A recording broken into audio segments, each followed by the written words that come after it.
Donc, je vais vous présenter quelques infos et après, Théo, tu montreras, toi, ce que tu voulais, proposer. Alors, hop, je vais partager mon écran. Tac.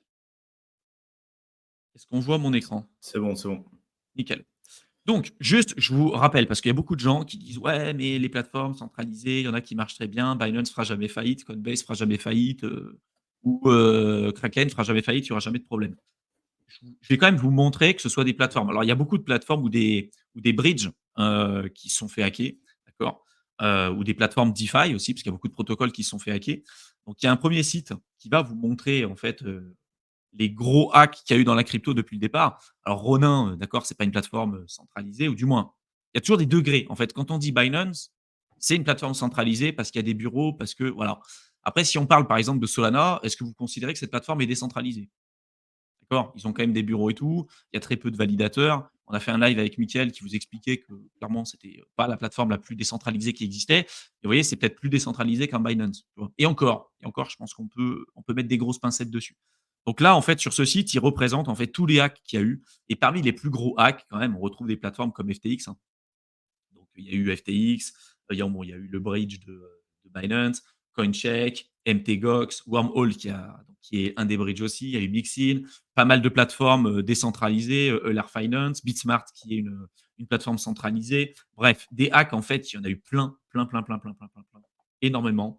Poloniex, HTX, il y a eu, Stake.com, beaucoup de plateformes comme ça. Là, plein d'autres aussi, je vous ai trouvé un site qui les a référencés en fait, d'année en année. Donc par exemple, en 2020, il y a eu, Albit, il y a eu Upbit, Vindax, Bitpoint, Bitrue, Bitgate, Binance. Binance, des gens qui disent: «Ouais, Binance s'est jamais fait hacker». Franchement, regardez, vérifiez quand même à chaque fois que vous dites des trucs parce qu'on en a certains qui racontent clairement des conneries, hein. Binance s'est déjà fait hacker, hein. Simplement, les utilisateurs n'ont pas été impactés directement parce qu'ils gagnent tellement d'argent qu'ils ont pu, renflouer les pertes, mais ils se sont déjà fait hacker, d'accord? DragonEx, Bitumb, Coinbene, Coinbean, CoinMama, Cryptopia, Quadriga CX et je peux y aller, hein. Vous pouvez y aller, hein. Franchement, des plateformes comme ça, il y en a eu plein et toutes ne sont pas référencées, d'accord? Ça arrive tous les jours. Donc, ce qu'on vous explique depuis maintenant un certain temps, c'est que c'est pas parce qu'une plateforme aujourd'hui, est régulée comme par exemple Coinbase où il y a pas eu forcément de problème, ça ne veut pas dire qu'il n'y en aura pas demain. Et l'adage dans la crypto, c'est not your keys, not your coin. Vous déposez des cryptos sur des plateformes d'échange centralisées. Le gros risque, c'est que vous ne puissiez pas y avoir accès, comme Nico, hein. Là, on lui dit bah, on va revoir votre wallet, on va voir si ça correspond bien à nos conditions d'utilisation. La crypto est faite justement pour éviter ça. Il n'y a pas de conditions d'utilisation. C'est ton pognon, t'en fais ce que tu veux. Voilà. Et donc, c'est pour ça qu'on se bat avec Mickaël depuis des années pour vous apprendre à reprendre en main votre propre argent et d'éviter d'utiliser ces plateformes centralisées. Vous ne devez les utiliser uniquement pour faire le pont crypto, fiat, fiat, crypto, parce qu'aujourd'hui, c'est quand même compliqué de faire différemment de ça. Mais si vous voulez faire du lending, du staking, des rendements ou n'importe quoi, même du trading, ne le faites pas sur des plateformes centralisées. Vous n'avez aucun intérêt. En plus, vous êtes obligé de laisser des gros fonds sur ces plateformes si vous avez quand même des gros montants.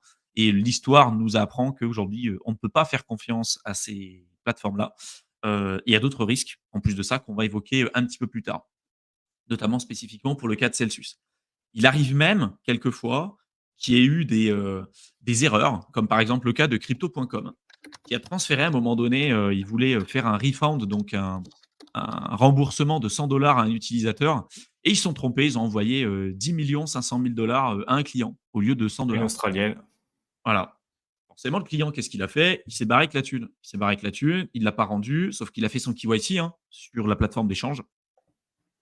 Il s'est barré, ils ont mis 6 ou 7 mois quand même pour s'en rendre compte et là, il est passé en jugement et le juge demande clairement de la prison parce que le mec, bah, a dépensé l'argent, hein, qui n'était pas le sien. Il a dépensé 6,8 millions sur les 10,5 millions qu'il avait reçus, et donc c'est quelqu'un, bah, qui pourrait potentiellement faire de la prison. Donc ça me semble quand même plus ou moins logique quand même, hein. C'est-à-dire que c'était pas son argent, hem, mais les plateformes centralisées ont ce pouvoir-là aussi parce qu'ils ont votre identité, ils ont votre adresse, ils ont tout, en fait, hein, si vous les utilisez dessus. Et l'idée vraiment de la crypto, la philosophie de base, c'est la souveraineté monétaire, la reprise en main de votre capital et si vous rajoutez du risque de contrepartie, vous rajoutez des intermédiaires, vous ajoutez des risques là où il n'y en a pas le besoin ni la nécessité. Donc ça, c'est un exemple que je vous montre ici. comprendre que ça peut arriver à n'importe qui. Donc si demain, ça vous arrive, vous pouvez perdre, votre capital comme ça du jour au lendemain. Et pour le cas spécifiquement de Celsius, qu'on avait commencé à évoquer avec Mickaël, en ce moment, ils sont sur une attaque en justice de tout ce qui existe. C'est-à-dire que tout ce qu'ils peuvent récupérer, ils vont le faire. Et vous allez voir le double discours. Théo, il a fait un travail, vraiment intéressant quand il est revenu sur l'historique de Celsius parce que c'est vraiment un cas spécifique, mais à mon avis qui n'est pas anodin et qu'on est capable de retrouver sur beaucoup, beaucoup, beaucoup, beaucoup de plateformes, centralisées aujourd'hui. Hem Et aujourd'hui, par exemple, ce qu'ils font, c'est qu'on le voit, hein, ils n'arrêtent pas d'attaquer tout le monde. Alors ils essayent d'attaquer, Tether en demandant 2,4 milliards équivalent en bitcoin parce que selon eux, c'est à cause d'eux, bah, qu'ils ont perdu leur argent. Non pas parce qu'ils sont incompétents, et qu'ils ont fait n'importe quoi avec le pognon. Non, non, c'est la faute de Tether. C'est la faute aussi des utilisateurs et c'est là le risque en fait qu'on voulait, vous présenter. C'est-à-dire que là, ils essayent d'attaquer Tether et Tether, bah, c'est une entreprise. Aujourd'hui, je ne sais pas si vous vous rendez compte, hein, mais ils font des milliards de profits, chaque mois. Je crois que c'est plus d'un non, ils font 1,2 milliard de profits chaque mois, et ils sont à peine 100 salariés. Donc c'est une boîte qui est ultra, ultra, ultra, ultra rentable, qui a prouvé, malgré tous les FUD qu'on a eu jusqu'à maintenant, qui était quand même assez résiliente. Je ne sais pas ce que tu en penses toi Théo, mais, quand même depuis 2014, que c'est un stablecoin qui existe, il y a eu énormément de FUD et pour l'instant, mine de rien, bah, c'est celui qui a le plus, qui a le plus de liquidité, qui est le plus utilisé et qui a réussi à tenir la barque avec le temps et qui a connu plusieurs bear market, quoi. Ouais, puis le fait de Tether, ça fait des années qu'on l'entend dessus. Déjà, quand je suis rentré dans la Ah ouais? crypto, on entendait Tether, on n'est pas sûr des réserves, faire attention. Bon, au final, jusqu'à preuve du contraire, ça a l'air plutôt solide, quoi. Bah, pour Même si l'instant, on n'est pas à on l'abri n'est d'une pas à l'abri, hein. surprise. Ah non, On n'est c'est pas à clair. l'abri d'une surprise, mais c'est vrai que le feu de Tether, c'est pas nouveau, hein. Ça fait au moins 4 ou Ça fait des 5 années, ans hein. que ah ouais, Ouais, c'est clair. Donc voilà, aujourd'hui, Celsius, bon, sont dans le trou. Ils essaient de récupérer l'argent de toutes les manières possibles et imaginables. Donc à la fois en attaquant en justice des protocoles, des créateurs d'entreprises et certains gros projets comme Tether, d'accord? C'est quand même dingue. Et en plus, ils attaquent maintenant leurs propres, customers, donc leurs propres clients, d'accord? On l'a évoqué avec, Mickaël la dernière fois. C'est-à-dire, imaginez que vous aviez utilisé Celsius ou une autre plateforme centralisée. Vous avez déposé de l'argent dessus. C'est censé être à la base votre pognon, d'accord? C'est votre argent, vous l'avez gagné, vous l'avez déposé chez eux pour faire du rendement. Imaginez que vous faites partie des heureux élus, des personnes qui ont réussi à retirer leur capital avant la chute de Celsius, 90 jours avant la chute de Celsius. Il dit: «Tiens, ça commence à puer. Mashinsky, il commence à me raconter de la merde, ce type. Je retire mon pognon, je le garde et je me casse». Si vous faisiez partie de ces personnes-là, vous allez voir, on va vous montrer des datas vraiment officielles de ce qui était écrit sur les CGV et tout. Ils ont la capacité de vous attaquer en justice en disant: «Le pognon que vous avez retiré, au final, c'était pas le vôtre. C'est à cause de vous que, vous avez, qu'ils ont fait faillite. C'est non pas par rapport à leur mauvaise gestion, par rapport aux merdes qu'ils ont fait dans leur boîte. Non, non, c'est de votre faute et même si à la base, c'était votre pognon que vous avez déposé chez eux, ils peuvent vous attaquer en justice pour vous obliger à rendre l'argent qui, à la base, était le vôtre». C'est-à-dire que ça, c'est quand même un truc de fou.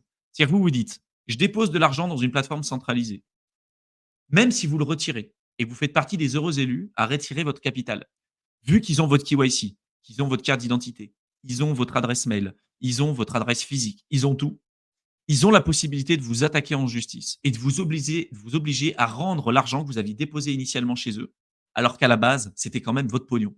Est-ce que ça, c'est un truc que vous aviez pensé au départ? Est-ce que ça, c'est un risque que vous aviez évoqué et de vous dire: «Non, mais au final, c'est bon, je ne vais pas répondre»? Parce que si vous répondez pas et qu'ils ont la possibilité de vous attaquer en justice et qu'ils gagnent et moi, j'ai vu des cas de figure où il y a certains clients qui ont perdu et qui ont été obligés de rendre le capital à Celsius, parce que même s'ils avaient plus cet argent-là, c'est-à-dire que non seulement ils se sont fait scammer par Celsius, en plus de ça, ils sont obligés de rendre l'argent qui était à la base le leur, de le redonner à Celsius. Et s'ils avaient plus pognon à ce moment-là, là, c'est des saisies. C'est-à-dire que c'est des saisies sur salaire, c'est des saisies sur biens, d'accord? Ils peuvent vendre votre bien. Il y a des huissiers qui viennent chez vous, etc., etc. Donc, ça, c'est un risque monumental, monumental auquel beaucoup de gens, malheureusement, ne se rendent pas compte. Et c'est pour ça qu'on va continuer d'appuyer nos propos et c'est pour ça qu'on a fait un titre putaclic aujourd'hui pour vous faire vous faire prendre conscience, en fait, de ce risque.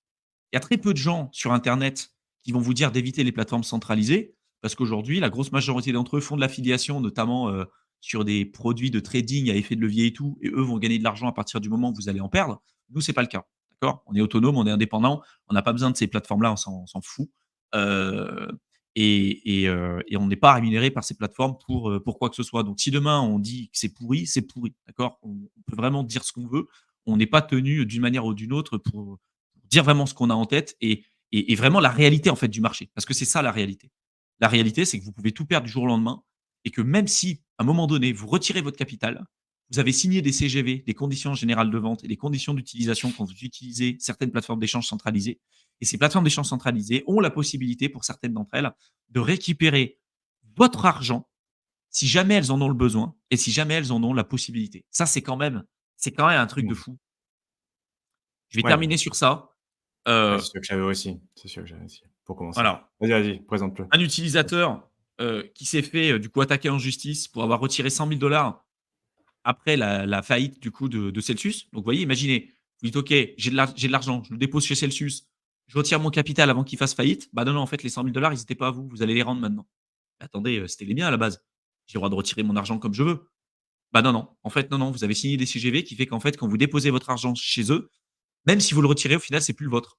Il est teinté d'une certaine manière, un peu comme quand on parle de la fongibilité du bitcoin.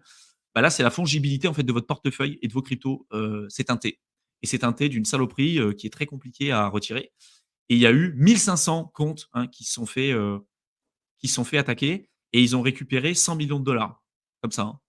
De fou, Ouais. hein. Sur les Ouais, mais 1 500 c'est utilisateurs, ils ont récupéré 100 millions de dollars des fonds de personnes qui avaient déposé leur propre argent chez eux. C'est leur propre pognon, quoi.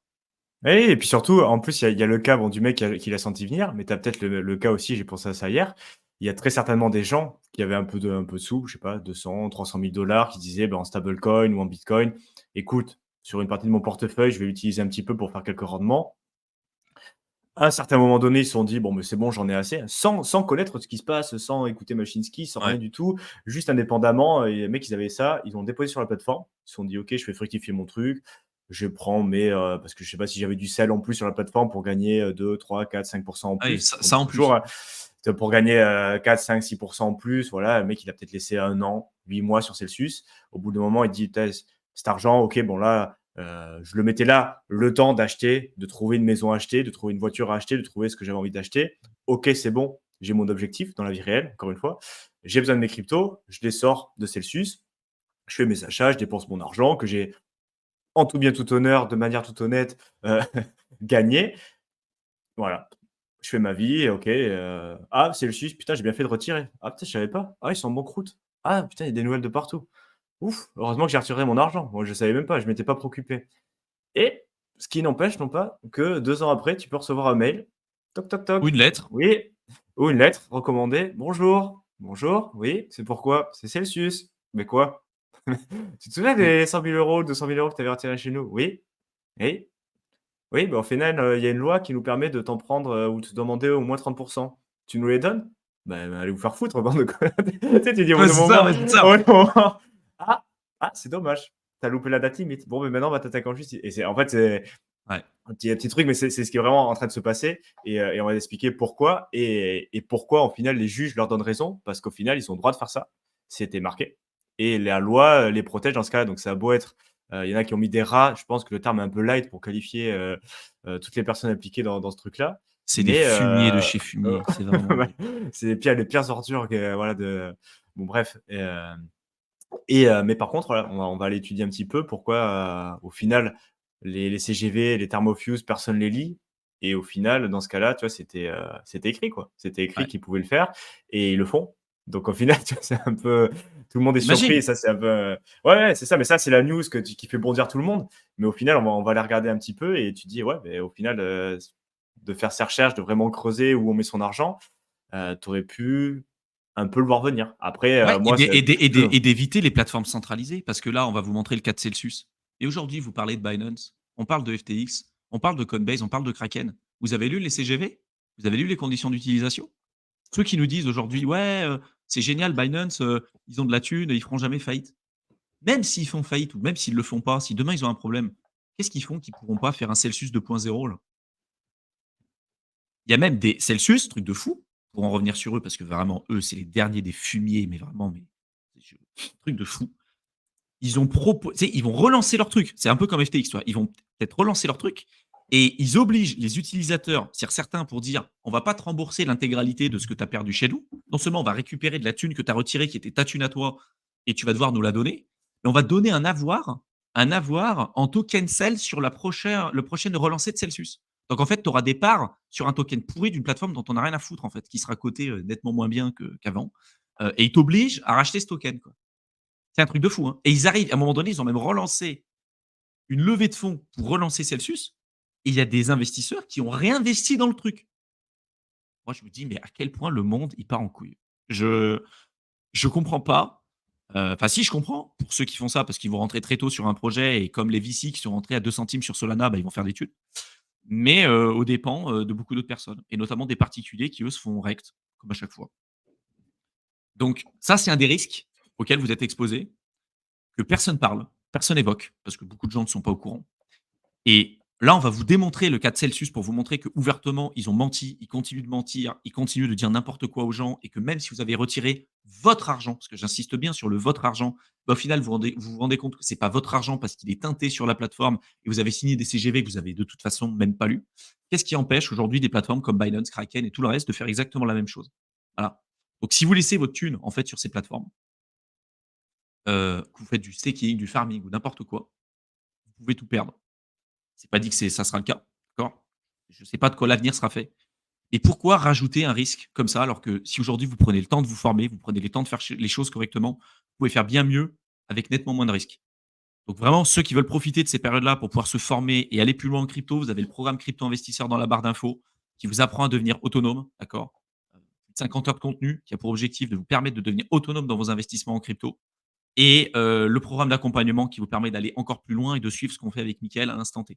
Notre allocation d'actifs, les projets qu'on a en portefeuille, notre vision du marché, ce qu'on fait en finance décentralisée, et cetera, et cetera. Vous avez les 2 liens dans la barre d'infos, donc hésitez pas à aller y jeter, un petit coup d'œil. Pour aller un petit peu plus loin, forcément, bah, quand, Celsius a décidé d'attaquer ses utilisateurs, forcément, il y a eu un backlash, hein. Les gens se sont dit: «Mais c'est pas possible. Comment ça se fait qu'ils ont la possibilité de faire ça?» Ceux qui ont reçu la lettre, comme l'a expliqué Théo au départ, ils se sont forcément dit, allez vous faire foutre, en fait. À quel moment je vais répondre à ce mail? À quel moment je vais ne serait-ce qu'utiliser 1 seconde de mon temps pour vous répondre? Évidemment que je vais pas vous rembourser et évidemment vous allez vous faire foutre, en fait. C'est évident. Eh ben non, eh bien non, ils ont la possibilité de le faire et s'il y a de la thune à aller chercher, ils vont pouvoir le faire. Il y en a une qui a documenté, en fait, son parcours chez Celsius, qui s'appelle Tiffany Fong. Je vous invite à y jeter un coup d'œil et là, dernièrement, elle a fait un live parce qu'elle s'est fait, attaquer en justice. C'est-à-dire qu'elle a perdu 200 000 balles, plus de 250 000 balles, je crois, sur Celsius. Elle en a retiré une partie, avant quand même. Elle s'est dit: «Tiens, c'est quand même ça qui n'est pas perdu et tout». Et ben, elle s'est fait attaquer en justice pour le peu d'argent qu'elle a récupéré alors qu'elle était déjà dans le trou de plus de 200 000 balles, en fait, sur la plateforme. Et donc elle a documenté tous ces trucs, les documents officiels, des gens, qui malheureusement se retrouvent dans ce cas de figure-là. Vraiment, jetez-y un coup d'œil, hein. Vous tapez, «Getting sued by Celsius Network». Pour ceux qui comprennent l'anglais, ou mettez les traductions en français si vous voulez, mais vraiment jetez-y un coup d'œil parce que ça vaut vraiment le détour et quand tu comprends le fonctionnement de ces mecs-là et que tu te dis que c'est pas un cas isolé, parce que Celsius, c'est pas un cas isolé. Je vous ai quand même montré, énormément de cas quand même, hein, que ce soit des hacks, des risques Ouais. potentiels, de malversation et tout ce que vous voulez. Pourquoi vous allez vous emmerder à aller sur ces plateformes? Franchement, quand vous comprenez ce risque-là, vous dites: «OK, en fait, c'est un monde de pourris, heu, des personnes pourries dans un monde de pourris et l'objectif de la crypto, c'est d'éviter de passer par ces pourris-là, en fait. Donc ne le faites plus». Ouais, et puis il y a Voyageur, on va aller voir les autres cas parce que j'ai pu creuser un peu. Tu veux que je partage? Bah, partage, ouais, on va continuer puis après on prendra les questions. Yep. Alors partager, fenêtre.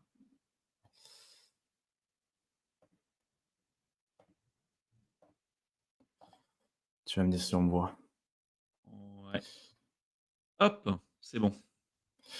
OK, donc moi j'avais prévu de partir du début en fait, de la news que tu avais présentée aussi, donc très bien, on part du même point, où il y a cette nouvelle qui fait bondir tout le monde qu'on a commenté maintenant, voilà, où il est en train d'attaquer, les utilisateurs qui ont retiré, alors ils ont quand même mis une limite, hein, parce que voilà, ils sont quand même un peu sympas, 200 000 donc c'est juste les utilisateurs qui ont retiré 100 000 ou plus dans les 90 jours avant qu'ils se déclarent en banqueroute, bankruptcy, qui concerne quand même 1 500 personnes.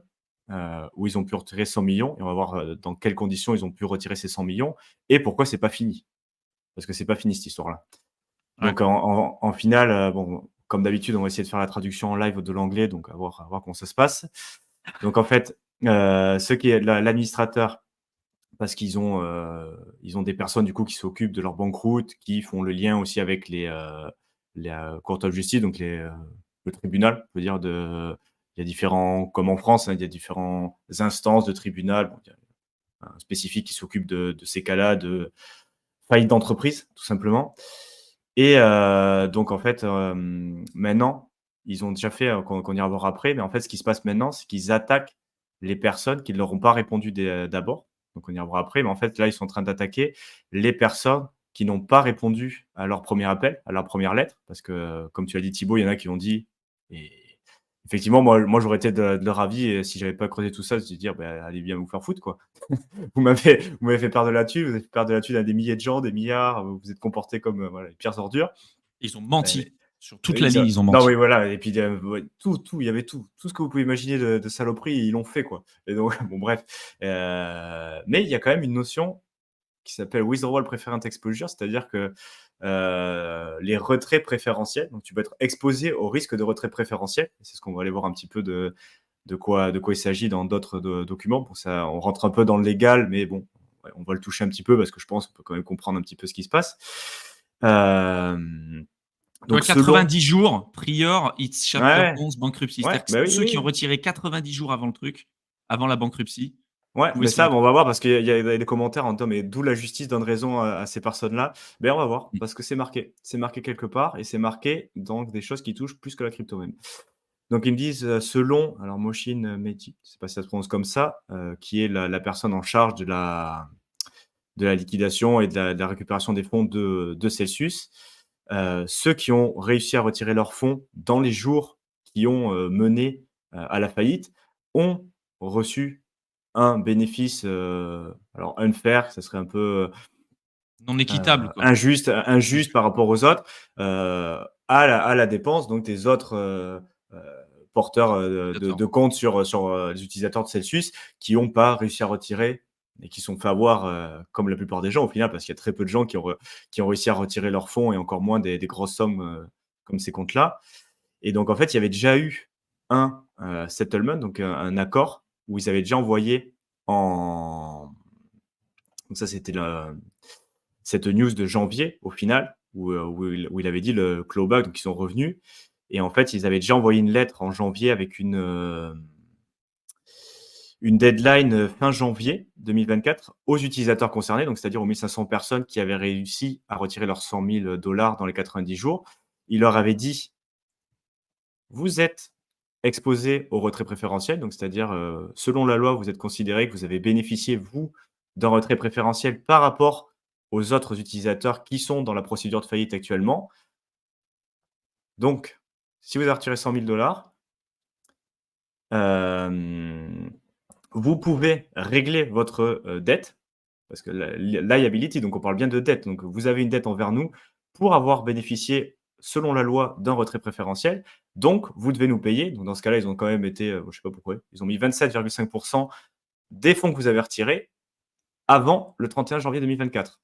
Donc en fait, ils avaient déjà fait, cette action, en début d'année et les lettres avaient déjà été envoyées aux 1 500 personnes où ils leur stipulaient, explicitement: «Bah, écoute, toi, tu as bénéficié d'un retrait préférentiel parce que soit tu as vu venir le coup, mais très certainement, au final, tu as juste eu de la chance et tu t'es dit: "Beh, j'ai besoin de sortir mes sous, c'est mon argent, je le sors, je fais ce que je veux, c'est mon argent"». Eh bien, je te donne l'opportunité magnanimement de me payer uniquement 27,5 de Ah ta mais thune non mais mec, pour voilà, pour, settler donc pour régler notre dispute légale et comme ça on te laisse tranquille. Donc il y a eu cette partie-là en janvier et là on arrive sur le deuxième volet, c'est-à-dire qu'il y a des gens qui n'ont pas payé et donc là en fait ils attaquent ces personnes-là qui n'ont pas payé, c'est 27. ces 27.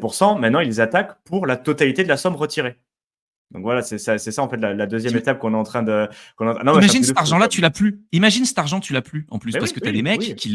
ils l'ont utilisé peut-être, j'en sais rien, pour partir en vacances. C'est ton pognon, en fait, tu as pas de justification à donner. Mais imagine cet argent-là, tu l'as plus. Ou tu es dans un moment où tu as plus de liquidité parce que tu as investi, parce que j'en sais rien.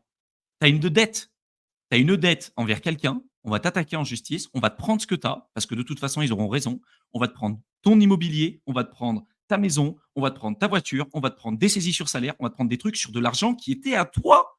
Moi, Oui, ça et me. oui, mais on va voir qui pouvait le faire. On va voir qui pouvait le faire. Donc c'est ça le pire, c'est-à-dire que c'est dégueulasse. On est tous d'accord que moi, c'est pour ça que je voulais commencer par le truc de se dire, ils attaquent les utilisateurs, 100 000 $ pour payer. Tu dis, mais c'est vraiment dégueulasse. Et je pense que c'est la réaction normale de toutes les personnes qui sont dans ce live. Se dire, putain, mais c'est vraiment des fumiers, c'est dégueulasse.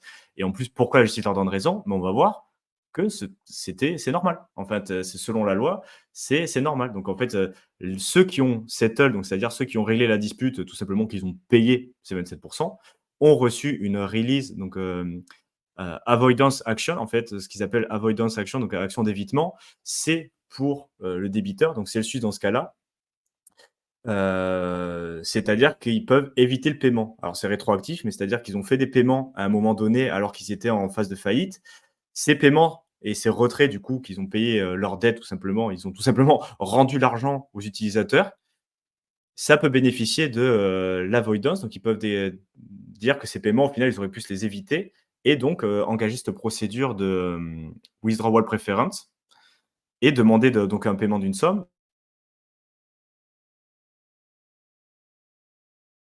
Ah, je pense que Théo a eu un petit bug.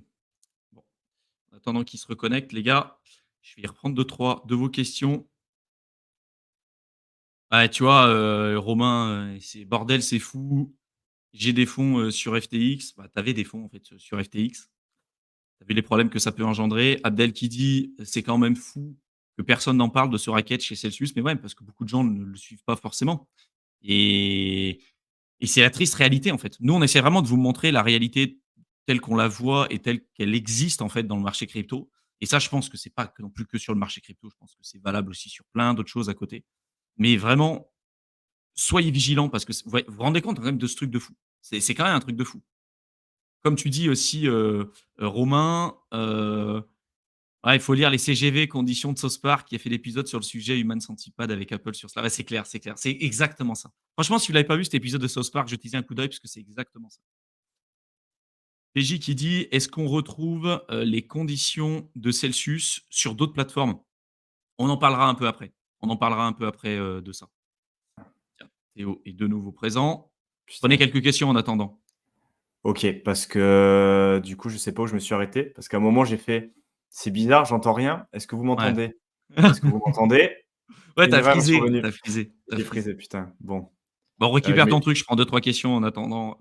ouais, je sais pas où j'en étais du coup. Bah, t'en étais en fait au truc de dire, pourquoi la justice va leur donner raison, en fait. Tu Ah vois? oui, oui. Mais après, Aucun pourquoi ils respect vont leur pour les donner? clients. Et après, je sais pas si j'avais dit que maintenant ils y allaient pour ce passage-là, où en Non, fait ça ils tu l'as pas avaient. dit ça. Ça tu l'as pas dit. D'accord, on a sauté donc ça, merde. Donc en fait, ceux qui ont pu participer au withdrawal, donc ceux qui ont réglé leur 27%, on en reste là. Donc si tu avais 200 000 euros, tu leur files 60 000 $, ils sont contents. Et maintenant, ceux qui n'ont pas réglé, donc ceux qui n'ont pas voulu se plier au truc et qui ont dit fuck, ils peuvent espérer une poursuite vigoureuse de par les litigateurs pour la récupération de la valeur totale des cryptos qui ont été transférés. Donc, c'est-à-dire que si vous aviez retiré 200 000 $ de cas de figure, soit vous avez reçu la lettre en janvier, vous dites putain, fais chier, mais tant pis, il faut que je paye, c'est la loi. Tu payes 60 000 $, voilà, tu en restes Ça me là, rend fou. tu as une petite carte et tu dis ok, ben voilà, avoidance. On a parlé de l'avoidance action ou pas? Vous l'avez entendu ça ou pas? Non, je crois pas que tu l'aies dit ça. Ah putain. Parce qu'en fait, dans ce cas-là, il y a ce qu'ils appellent avoidance action, c'est-à-dire que le débiteur, Celsius dans ce cas-là, peut considérer certains transferts selon l'évitement. Alors, je ne sais pas comment, mais en gros, ils peuvent dire que certains transferts peuvent être évités, auraient pu être évités. Et donc, c'est ces transferts-là, en final, qui peuvent être sujets à ce genre d'action légale, ou se dire, beh, au final, il y a certains critères qui font que ce transfert-là aurait pu être évité. Donc, ça me donne le droit de considérer que tu as eu un retrait préférentiel. Donc, je peux te demander une compensation de tout ou partie de ce qui a été retiré.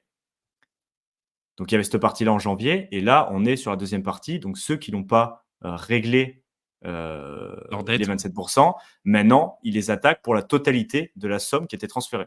Voilà.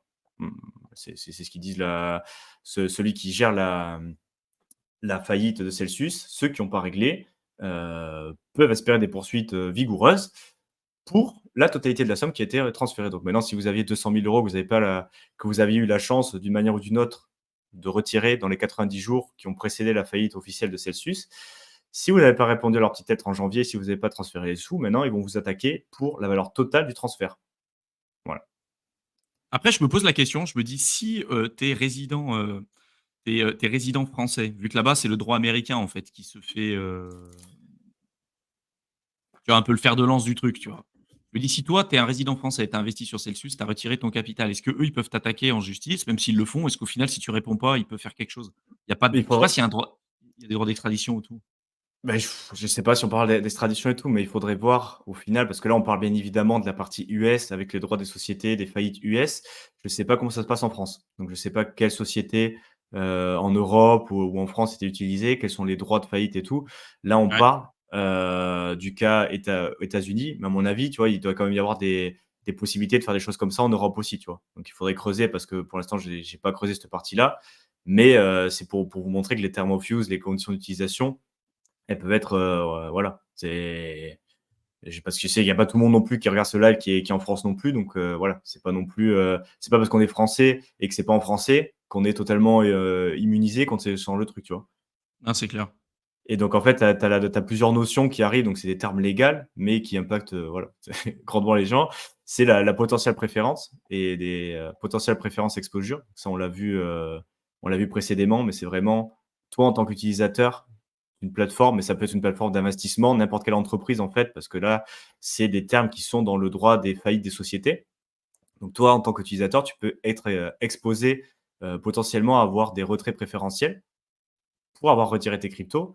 Et en fait, là, il y a les bases de cette loi, donc un peu survolées. Et après, je trouve un autre article, on ne rentrera pas dans le détail parce que c'est beaucoup plus technique.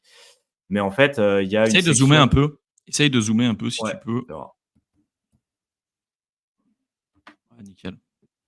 donc là c'est un article déjà parce que ça, on le voyait venir en fait, hein. Ça, c'est de 2022. auguste 2022. Donc ça venait juste un peu de se passer. C'était début 2022, il me semble, Celsius. Moi, Donc c'est marqué dès le début, tu vois, 90 jours, Ouais, ouais, mais non, parce que ça, ils en peuvent fait, se faire attaquer en les justice. 90 joutes, c'est pas Celsius, c'est le code des faillites des Ouais, sociétés, en fait. ouais. Donc ceux qui ont retiré leur crypto dans les 90 jours d'un exchange centralisé, donc encore on revient sur l'exchange centralisé, d'où le titre de la vidéo, pourraient être sued, donc pourraient être Attaquer en amenés devant justice. la justice. Donc ça, Oui, c'était en oui. 2022, ils disaient pourraient. Ils sont en train de le faire, et bien comme il faut en plus.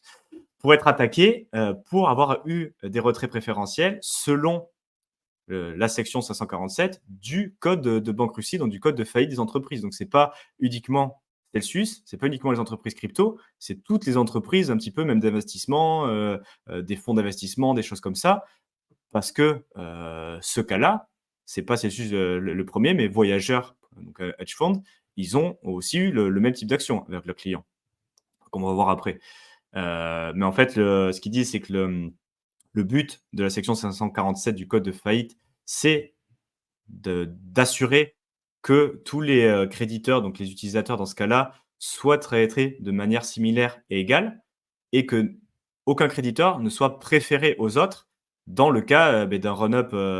Donc c'est-à-dire que tous les utilisateurs s'affolent et commencent à sortir l'argent, comme ce qui s'est passé sur FTX, et très rapidement, il n'y a plus d'argent, donc tous les autres, on ferme les comptes, on ferme les robinets, il n'y a plus accès aux sous, c'est tout bloqué.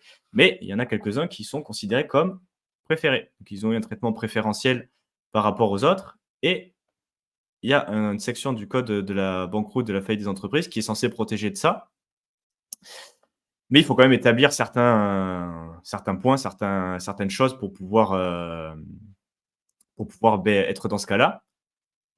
Donc, pour établir, on m'entend toujours ou pas? Je vais faire des Ouais, petits on checks t'entend. réguliers parce Ouais, que c'est bon. Ouais, c'est moi, je te juste le au cas dirai, où hein, si, pour éviter de taper 5 minutes dans le vide.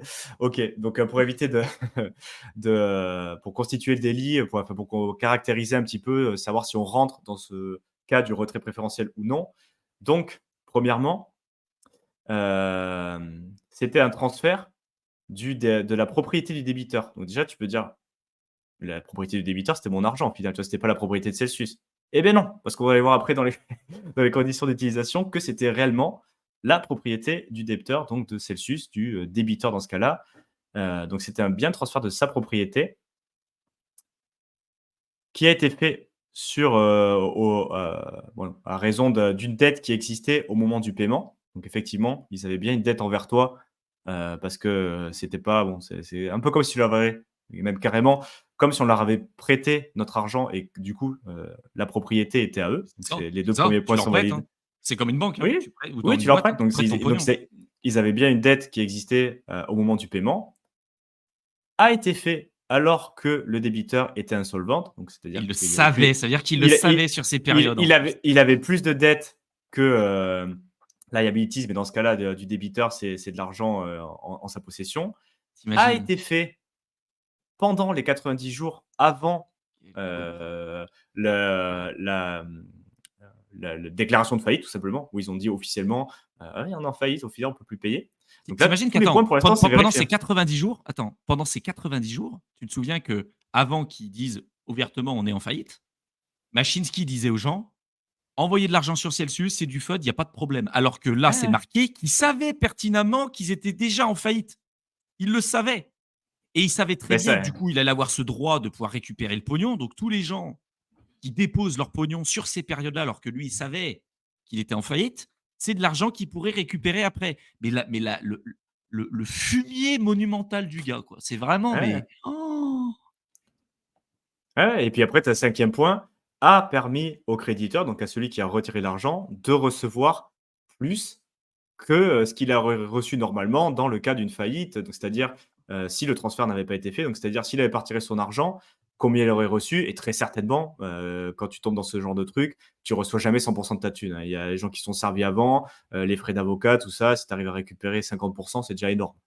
Donc en final, si tu as retiré, 100 de ta thune hem avant la faillite, très certainement et dans quasiment 100 des cas, bien évidemment que tu as reçu plus que les pauvres, et la majorité des gens au final qui s'est fait avoir, qui n'a pas pu retirer, un seul copec de toute cette histoire et qui va devoir attendre la fin de tout ça pour voir, combien ils vont récupérer et très certainement et sans aucune surprise, ça sera bien inférieur à ce qu'ils avaient mis.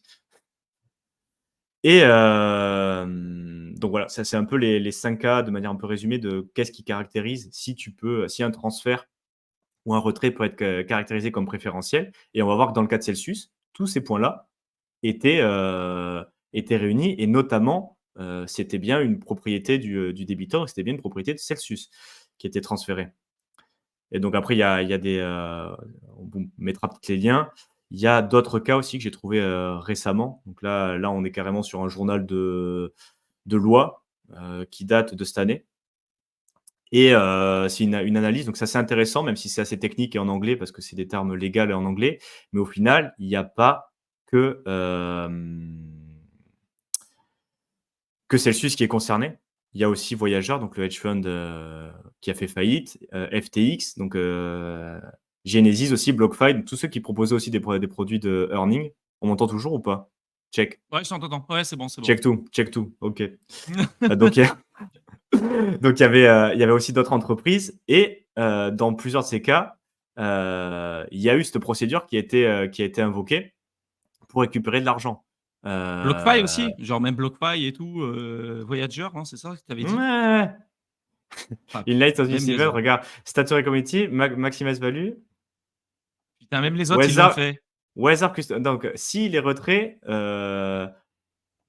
ont pu conduire, à la banqueroute et donc pourraient être considérés comme préférentiel and avoided. Donc ça, c'est les 2 termes, clés, retrait Éviter, ouais. préférentiel et éviter. Donc, c'est-à-dire que est-ce qu'il y a, en gros, tous le cas légal et ce qui se discute devant les cours, c'est est-ce que ce paiement peut être évité de la part du créditeur? Donc, c'est-à-dire, est-ce que rétroactivement, ils peuvent dire, bon, au final, on aurait pu se l'éviter parce qu'on était en faillite et tout. Et donc, du coup, est-ce qu'on peut récupérer tout ou partie de ce qui a été donné? Et on retombe sur ce cas extrême et foncièrement dégueulasse de te dire, tu avais 200 000 euros que tu as laissés sur Celsius, tu les retires. On peut légalement venir te le chercher parce que tu rentres dans ces cases-là qui proviennent au final du code de faillite des entreprises. Donc, c'est même pas juste à Celsius. Et les autres entreprises qui ont fait faillite en 2022, qui proposaient ce type de service, l'ont fait aussi. Donc, Element of Preference, donc voilà, c'est encore le débiteur était insolvent, les 90 jours, la période clé. Est-ce qu'il reçoit moins? Et après, il va falloir prouver que c'était un débit préférentiel, donc un transfert d'un intérêt. Bon, voilà ce qu'on a vu de manière un peu plus résumée avant. Mmh. Et on va aller directement, parce que là, ils nous en mettent quand même une bonne tartine de termes légaux. Le programme Reward, et je pense que c'était. Qu'est-ce que je te dis comme programme?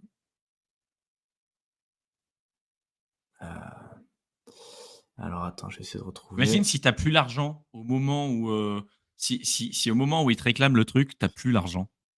Ah Tu bah te oui, retrouves mais endetté pour de l'argent qui était à toi. Genre c'est mais, mais très certainement, il doit y en avoir dans ce cas-là. C'est impossible ah que dans ouais? les 1500, il n'y en ait pas Imagine, qui tu es soient obligé dans de ce vendre ta cas-là. maison avec ta famille et tout parce que tu as un fumier qui fait ça. Parce que tu as utilisé une plateforme centralisée. Franchement les gars, dites-nous, hein, est-ce que c'est un risque que vous connaissiez? Franchement, hein. C'est pour ça qu'on vous dit de faire tourner aussi nos vidéos et tout là. Parce qu'il y a beaucoup de gens aujourd'hui qui sont exposés à ces risques et on vous a montré que c'était pas le cas que pour Celsius, hein. Il y a d'autres plateformes qui ont fait faillite et il y en a d'autres qui feront encore faillite.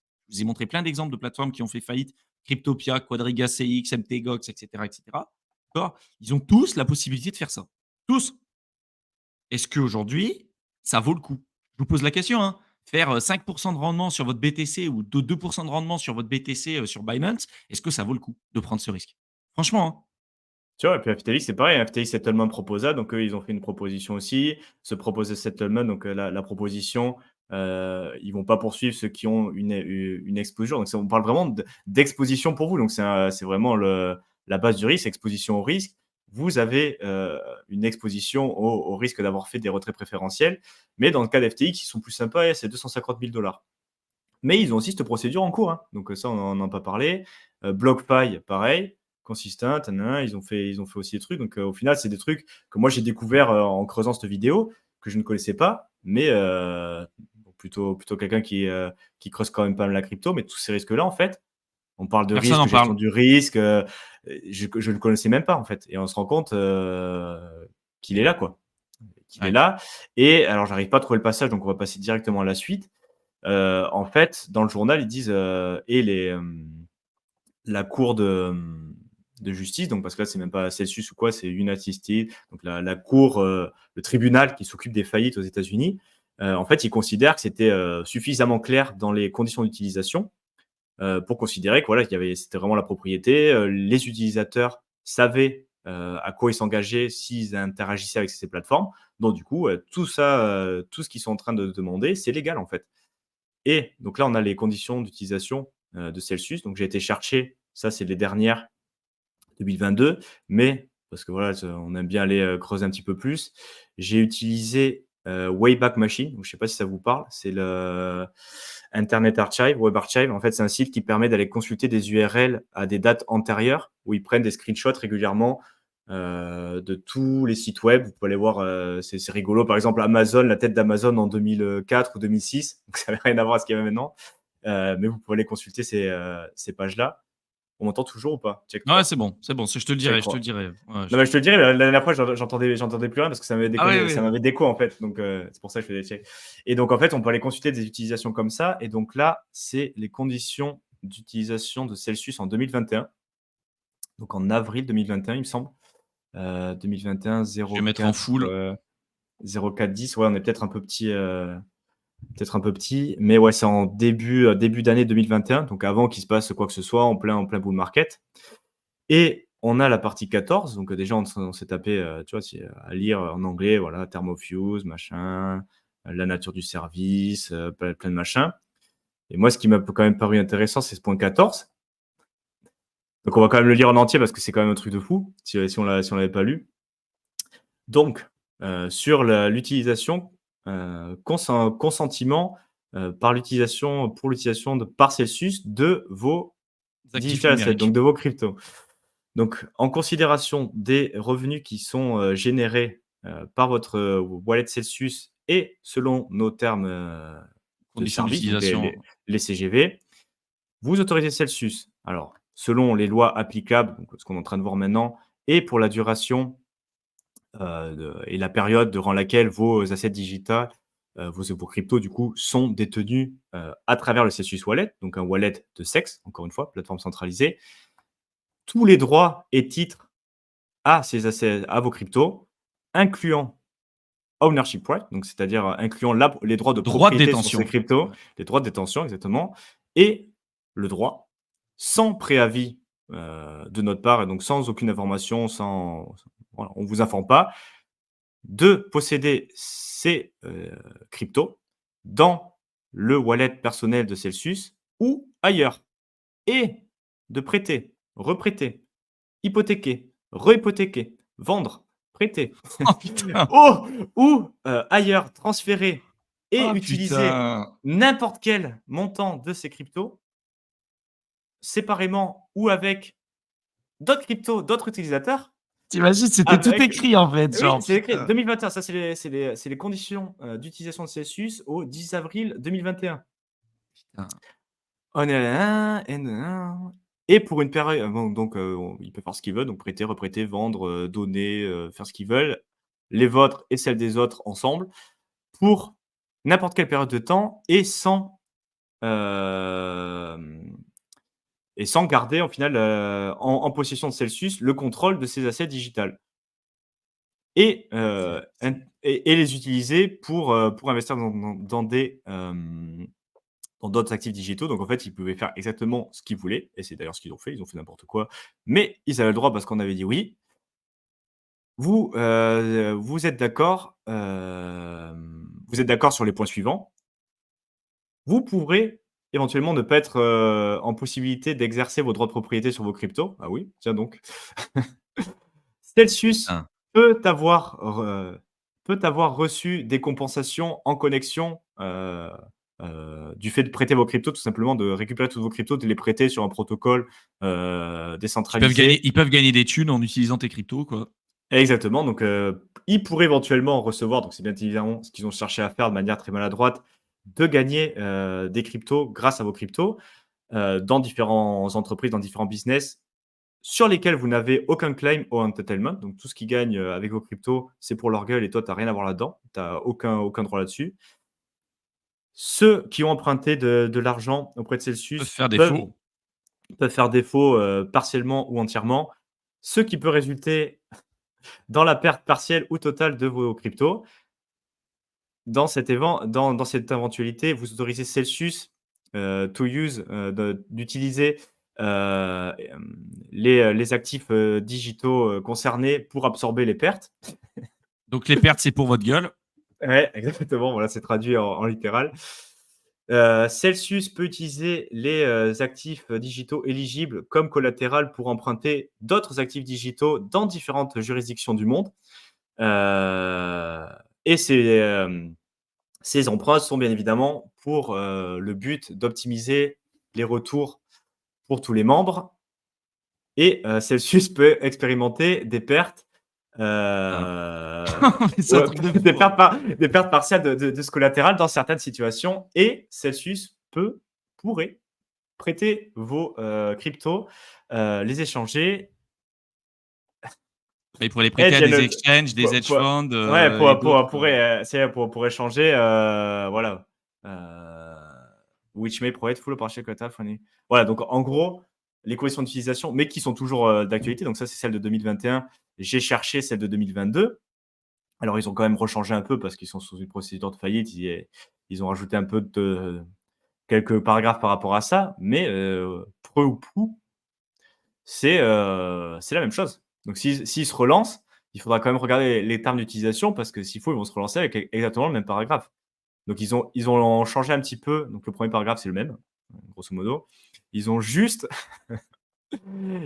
changé le point 3 qui m'a fait beaucoup rire aussi, où ils disent: «Dans l'éventualité que Celsius fasse faillite, entre dans une, procédure de liquidation judiciaire ou, est d'une manière ou d'une autre incapable de repayer ses obligations, n'importe quelle crypto, qui est mis dans le service Vérité. earn service, donc dans leur service qu'ils proposaient pour gagner des sous». Donc encore une fois, rappelez-vous ce qu'on disait déjà quand ça fait faillite. Est-ce que ça vaut vraiment le coup de déposer ses sous pour gagner un 2-3%? Donc là, c'est ce service-là qu'ils utilisaient et FTX, c'est pareil. C'est pas tous les, dépositaires qui sont sujets, c'est ceux qui utilisaient certains services et notamment les services de gain, donc ceux qui ont déposé des actifs en collatéral pour utiliser leurs services. Donc tous ceux qui ont mis, donc dans l'éventualité, très très peu probable, hein. Que vous avez utilisé Celsius pour gagner du pognon et que vous avez utilisé leur service, Oui, c'est ça, mais en fait, c'est dans l'éventualité où Celsius fait faillite, ferait alors c'est faillite. très peu probable, hein.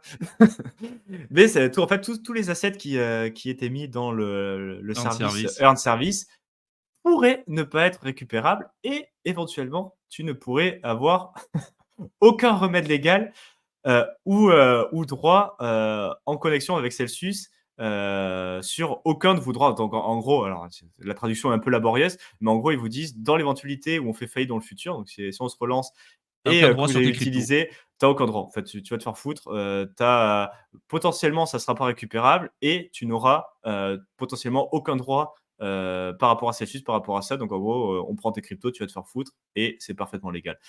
Donc en fait, c'était marqué dans les conditions d'utilisation, notamment la partie, tu perds la propriété, tes droits de propriété. Donc en fait, tous les points, qui caractérisent un retrait comme préférentiel, en fait, dans ce cas-là, c'est quand même assez caractérisé et c'est pour ça qu'il y en a qui commencent à perdre. Parce qu'au final, même si c'est dégueulasse, même si c'est des sommes importantes et même C'est si, légal. les gestionnaires de fonds ont fait n'importe quoi, c'était les pires ordures au niveau marketing, ils se foutent ouvertement de la gueule des gens. Moi, j'avais retrouvé un screenshot, le 1er mail, parce que je voulais avoir à quelle date je me suis inscrit pour savoir si déjà sur les terms of use, parce que je l'ai utilisé un petit peu pour voir, même si j'ai pas perdu, beaucoup d'argent. Je crois que j'avais, allez, 1000 balles à tout péter là-dessus. Tu vois, en bas du mail, il y avait marqué made by hodler, for hodler. Tu vois, genre, c'est fait par des gens qui, Allez. qui hold avec un petit cœur et tout. Tu te dis, mais c'est vraiment le summum de la pourriture, tu vois. Ouais, Et, ouais, et, et au final, tu vois, c'est même si c'est dégueulasse et même si les personnes qui sont responsables, parce qu'au final, les principaux responsables de ça, c'est Celsius, avec des programmes, encore une fois, hein, comme on le dit, hein, euh, les programmes de rémunération importants, 3, 4, 5, même 5% sur du stablecoin en bear En market. bear market, ils étaient à 10. En bear market, ils Voilà, étaient à 10% sur du à stablecoin, les gars. à 10 avec Celsius et tout. Donc, où c'est qu'ils allaient chercher ce truc? C'est comme FTX. Au final, ils faisaient des emprunts et des collatérales, même sur Compound, sur Aave, ils faisaient des prêts partout avec votre argent pour aller dégager des intérêts. Sauf que ce qu'ils proposaient en fixe, au final, ils n'étaient pas n'importe qui, n'était pas, enfin 90%, 99% des gens n'étaient pas capables d'aller chercher sur le marché parce que c'est du trading, parce que c'est de l'arbitrage, parce que c'est aller chercher des rendements un peu Parce qu'ils étaient partout pas formés. Parce qu'ils étaient pas pour formés. un ouais. Et aussi, et après on en avait parlé déjà, enfin, le personnel était pas qualifié, ils ont fait n'importe quoi, enfin un peu comme FTX. Quand tu vas gratter dans le fond, tu te dis: «Putain, ils ont vraiment fait Ouais. n'importe quoi», et en plus c'est des pourritures parce que voilà, tu te rends compte qu'ils sont malversation, enfin toutes les fraudes un peu financières, tout ce qu'on peut imaginer, ils l'ont plus ou moins fait. Et donc même si c'est dégueulasse, mais au final, légalement, ils sont couverts, c'était marqué. Et donc au final, c'est un peu pour ta gueule, quoi. Tu te rends compte que, tout ça, c'est pour ta gueule. Et comme on l'a vu, je vais peut-être te le dire, mais c'est quand même, c'est assez dense à lire. Mais au final, pas mal de firmes crypto qui ont fait faillite et qui proposaient des produits de earn ou des rendements, des choses comme ça, ils ont engagé ce type Des d'action. poursuites. Ouais, ils ont engagé des Donc poursuites. donc Voyager, c'était pas une plateforme centralisée, c'était un hedge fund crypto. Donc c'était des produits d'investissement plus traditionnels, d'exposition à la crypto certes, mais en extrapolant un petit peu, il doit y avoir, des fonds d'investissement, même des ETF, hein, et sûrement quelque part des trucs qui permettent de faire ce genre de choses, tu vois? Parce que c'est le code de faillite des entreprises. Donc là, ils l'ont appliqué un petit peu à la crypto, donc des fois, c'est un peu compliqué de transférer le cadre légal à la crypto, mais au final, ils sont en train de donner raison petit à petit à Celsius parce que voilà, c'est marqué. Donc, je vais arrêter de partager. On va peut-être prendre des questions, débattre par Ouais, rapport à ça. on va prendre des questions, mais maintenant, je vous repose la question, les gars, hein. Avec ce qu'on vous a montré déjà, est-ce que vous étiez au courant? Oui, non? Est-ce que ça vous fait pas sortir de vos gonds? Moi, c'est un truc, Ouais. ça me rend fou. Et vous comprenez peut-être mieux pourquoi on vous casse la tête depuis 2018 quand même à apprendre à gérer votre propre argent et d'éviter à tout prix ces plateformes centralisées. Et pourquoi aujourd'hui c'est encore plus le cas. Parce que même si vous retirez votre pognon, même si vous faites partie des heureuses personnes à réussir à récupérer votre argent, vous vous rendez compte que vous avez signé une CGV que vous ne maîtrisez pas et qu'ils ont la possibilité de vous attaquer en justice avec une partie peut-être partielle de votre bague, voire l'intégralité, sur des montants qui peuvent diminuer avec le temps aussi. Parce que t'imagines, ça aussi c'est un truc. Imagine, tu as déposé de la thune chez Celsius. Tes cryptos, elles perdent en capital. C'est-à-dire qu'elles ont été valorisées, imagine, à 60 000 balles au moment de la bankruptcy. Tu as retiré ton argent, tu as investi sur des shitcoins, ta thune ou même ton token, il a perdu 90-95% de sa valeur en bear market. La valorisation nominale de ce qu'ils vont attaquer, c'est les 60 000 ou les 65 000. Donc la valorisation au moment où il y a eu la faillite, au moment où ils sont dans le cadre légal, ou est-ce que c'est la valorisation par rapport à ce que tu as aujourd'hui? Si tu arrives à prouver que ton bag a perdu 90-95%, est-ce qu'ils te disent, bon, ok, tu t'es fait rect, c'est bon, on arrête là. À mon avis, non. À mon avis, ils prennent la valeur nominale du moment où tu t'es fait défoncer, enfin au moment où ils ont fait faillite. Et j'ai vu certains cas, alors j'ai pas creusé, j'ai pas l'info, mais dans certains cas, il y en a qui disent qu'ils ont été pour la valeur des cryptos à l'instant T. Donc, c'est-à-dire qu'ils demandent, ils disent, vous avez retiré pour 100 000 euros de Bitcoin en 2022. On vous demande la valeur de ces 100 000, donc qui valait peut-être, je sais pas, à 1,5 ou 2 Bitcoins. On veut ces 2 Bitcoins. Donc, peut-être que maintenant, les 2 Bitcoins, ils valent, tu vois, 120 000. ouais, Ils valent 120 000 ou un 120 truc 000. comme Ah ça. putain, mais t'imagines. Non, non, mais T'imagines. on C'est un peut y aller truc de comme on fou. veut, hein. Mais non, mais les Ah, mecs, ils tentent, t'imagines. ils s'en foutent, hein. Ils Ouais, mais ils demandent et tentent, après, c'est clair. C'est clair. Non, mais les gars, franchement, est-ce que vous étiez au courant de ça? Franchement, hein, c'est. Est-ce que vous comprenez maintenant pourquoi on est aussi vindicatif dans notre manière de vous expliquer les choses et de vous dire les plateformes centralisées, vous ne les utilisez pas. Attention, hein, juste pour le pont crypto, fiat, fiat crypto, ça c'est ce qu'on dit. Vous voulez faire des échanges, vous allez sur de la DeFi. Vous voulez faire du rendement, vous allez sur de la DeFi. Vous apprenez et vous vous formez à la crypto. C'est indispensable. C'est indispensable. Regardez ce que ça représente comme truc. La base de la crypto, c'est pour éviter les intermédiaires, éviter les risques de contrepartie et que vous deveniez 100% possesseur de vos fonds. D'accord. Un grand pouvoir implique de grandes responsabilités, comme disait l'autre, et c'est vraiment le cas en crypto. C'est vraiment, vraiment, vraiment le cas en crypto. Et je pense qu'avec ce cas d'exemple, j'espère que ça en réveillera certains d'entre vous. Si vous avez envie de vous former, si vous avez envie de devenir autonome, vous avez notre programme Crypto Investisseur pour vous permettre de reprendre en main l'intégralité de tout ce que vous devez savoir sur la crypto. Vraiment, faites-le, ça vaut le coup. Vous pouvez faire bien mieux en prenant nettement moins de risques. Parce que ce qu'on a vu sur Celsius, sur Luna, sur plein de projets, ça continuera d'arriver. Et jusqu'à présent, nous, on n'a pas perdu de l'argent sur ces trucs. D'accord. Celsius, on n'a pas perdu d'argent. Enfin, Théo, il a perdu 1000 balles. Moi, j'ai dû perdre 50 euros, je crois, sur le truc, parce que au final, j'ai réussi à partir bien avant. Luna, j'ai pas perdu d'argent. Hein. Quand il y a eu encore et Luna, on n'a pas perdu d'argent, parce qu'avec Mickaël, en plus, on vous avait fait un live à ce moment-là, au moment où il y avait Luna. Et on vous avait dit, c'est quand même bizarre parce que les rendements, ils viennent d'où? On regardait des analyses on-chain. On disait, punaise, à chaque fois, ils tapent dans leur trésorerie. Les mecs, comment ils arrivent à garder un rendement fixe avec une trésorerie qui fait que baisser. On vous disait ça, on s'est fait insulter sur les lives. Des mecs qui nous disaient, vous y comprenez rien, machin, machin, machin. Résultat, on n'y comprend rien, mais néanmoins, on n'a pas perdu de pognon. Voilà. Tous ceux qui nous disaient, on n'y comprenait rien, c'est ceux qui sont restés sur le carreau, quoi. Donc attention à qui vous suivez aussi sur Internet, qui vous allez suivre, qui vous allez faire confiance. Nous, on vous dit de faire confiance à personne, même pas à nous. D'où l'intérêt de devenir autonome, d'où l'intérêt de devenir indépendant, d'où l'intérêt d'avoir cet esprit critique, cet esprit contrariant et de faire attention aux intérêts de chaque personne. Les personnes qui ont un intérêt de vous dire allez faire du trading sur Bybit, ils ont un intérêt de vous envoyer dessus parce qu'ils vont gagner des thunes quand vous allez en perdre. Voilà, ça c'est la réalité. Des mecs qui vont vous dire d'aller sur FTX, sur Celsius ou n'importe quoi, de faire du trading là-dessus, ils vont gagner des frais quand vous allez perdre de l'argent. Et de toute façon, ce n'est pas eux qui vont payer les pots cassés quand vous allez vous faire poursuivre en justice, quand vous n'allez pas pouvoir retirer votre argent. Donc, franchement, des cas d'exemple comme ça, on en a des milliers. des plateformes qui ont fait faillite, il y en a plein. Ça continuera d'être le cas dans les prochaines années. Et c'est pas parce que vous avez une plateforme aujourd'hui qui est censée, entre guillemets, être solide. Je dis bien censée parce que vous avez aucune vision, d'accord? Vous n'êtes pas Sisi. Je vous rappelle quand même que Sisi est parti en tôle, hein, quand même, hein, pour blanchiment d'argent, pour pas mal de trucs, hein. Là, il va sortir prochainement. Quand il a payé je sais pas combien de milliards, pour ressortir le truc. Et si demain, il y a une faillite de Binance, vous croyez sincèrement qu'il va se gêner pour aller attaquer les utilisateurs? Il a la possibilité de le faire. Il a la possibilité de récupérer des milliards comme ça. Il le fera. Il s'en fout en fait de votre intérêt personnel. Je pense qu'il y en a certains qui peut-être sont intègres, mais la loi n'est pas en votre faveur. C'est un peu comme la loi aujourd'hui, tu vois, des salariés en France ou la loi des locataires en France. Tu es, un propriétaire en France, le locataire décide de plus te payer, tu vas te faire foutre. Tu vas te faire foutre. Avec les trêves hivernales, avec le mec qui commence de nouveau à repayer une petite mensualité, puis après il arrête de nouveau. C'est un calvaire en fait. Vous vous rendez compte que le système juridique, et globalement tout ce qui gravite autour dans certains endroits, certains moments, n'est pas en votre faveur. Et je pense que pour prendre des bonnes décisions, il faut que vous en soyez conscient. Donc j'espère vraiment que ce cas de figure-là en crypto aura peut-être permis de vous réveiller et de vous dire: «OK, est-ce que vraiment j'ai envie de prendre ce risque?» Et quand on nous parle des fois: «Oui, mais vous pensez quoi de Swissborg? Vous pensez quoi de Nexo?» Vous pensez sincèrement qu'on va vous dire quoi? «Ah ouais, tu as raison, Nexo ou Swissborg, c'est mieux». Non, c'est la même merde. Franchement, je vais être clair, hein, c'est la même daube. C'est la même Ouais, daube.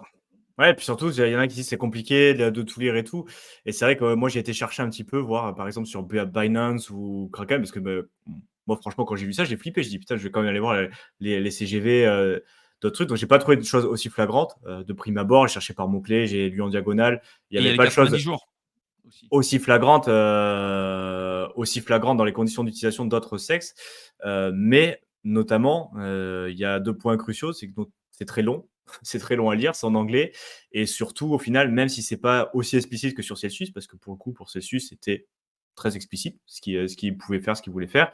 Il y a quand même des termes légaux où, 99 des gens ne sont pas formés, et même si tu penses comprendre un truc, au final, moi qui travaille un peu dans la régulation, c'est toujours sujet à interprétation. Donc on peut dire may ou might not, donc pourrait ou ne pourrait pas, et en fait tu sais pas ce qui peut se cacher dans ça. Donc même si tu prends le temps de les lire, et je pense qu'il y a une minorité de gens qui prend le temps de tout lire et que tu arrives à le comprendre, tu sais pas si réellement, légalement, qu'est-ce que ça pourrait impliquer, tu vois? Parce que des fois, il y a des formulations plus ou moins light, plus ou moins ambiguës, plus ou moins machin, qui pourraient donner, lieu à, justement ce genre d'action, et toi tu te dis: «Ah mais non, ça c'est bon, ça veut dire ça et puis c'est tout», et non, ça voulait dire que parce qu'il y a une loi machin, du code machin, et si avec ça, plus ça, plus ça, plus ça, au final, il faut faire attention. Après, moi je pense que c'est vraiment, vu le profil aussi des attaques, c'est surtout sur les produits De de earning. Earn, ouais, les produits de Earn, tout ce qui a été déposé en tant que collatéral. Je suis pas sûr que juste le transfert, les choses comme ça, juste avoir déposé, retiré, mais il faut quand même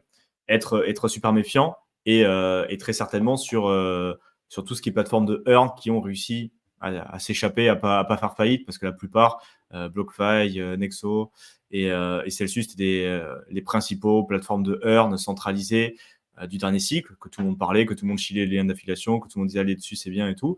Elles ont fait faillite justement à cause des rendements trop élevés qui n'étaient tout simplement pas Tenable. atteignables en bear market. Donc même des professionnels, en fait, ils avaient tellement amassé d'argent au sein de leur entreprise et de leur plateforme, que pour payer ne serait-ce que 10%, 10% en crypto, c'est pas énorme. Ouais, mais en bear market, avec des rendements qui se cassent la gueule de partout, et quand tu as des milliards d'utilisateurs de partout dans le monde qui demandent tous leurs 10%, il faut les payer. Ça dure un mois, ça dure 2 mois, et puis au bout d'un moment, voilà, tu fais n'importe quoi, tu commences à faire du leverage, tu fais putain, putain, putain, c'est la merde, et ça finit comme FTI, ça finit comme Celsius, ça finit comme tout cela, et tu te retrouves dans cette situation-là, quoi. Ouais, ouais, et c'est pour ça que du coup vraiment, enfin, faites confiance à personne, soyez vigilants. Moi, je pense que, tu vois, pour les plateformes même centralisées, on parlait des transferts comme Kraken et tout, parce qu'aujourd'hui, vous êtes obligé de faire des envois, ou des transferts sur des plateformes centralisées pour investir en crypto. C'est-à-dire que ceux qui se forment chez nous, ils ont en fait, la démarche, elle est très simple, hein, c'est vous utilisez ces plateformes-là pour faire le pont, fiat crypto, crypto fiat, et tout le reste, vous le gardez chez vous. Aujourd'hui, on a l'impression que dans les CGV et dans ce qu'on lit que, pour l'instant, ces procédures-là sont pas impactées, tout cas, si tu fais du transfert. Par contre, il y a beaucoup de personnes qui font du earn, tu vois? Qui on te dit: «Tiens, stake tes Ethers, sur Kraken, stake tes Ethers sur Binance». Parce qu'aujourd'hui, toutes les plateformes centralisées proposent du earn, tu vois? D'ailleurs, ils se sont fait attaquer en justice par la SEC pour ça, parce qu'ils ont dit: «Tiens, c'est, de l'illégal brokerage, et tu donnes des rendements de manière illégale et tout, ça peut être des securities», tout ce qui s'ensuit. Et donc c'est pour ça qu'on vous dit: soyez vigilants par rapport à ça, ne les utilisez pas, apprenez à faire les choses correctement par vous-même, vous rendrez compte que vous pourrez faire bien mieux, plus de rendement pour moins de risques. Et en plus de ça, il y a la période, tu vois, légale de ce que je comprends, même si je suis pas avocat, il y a la période légale des 90 jours. Donc en fait, tu te dis aujourd'hui, tu fais le transfert.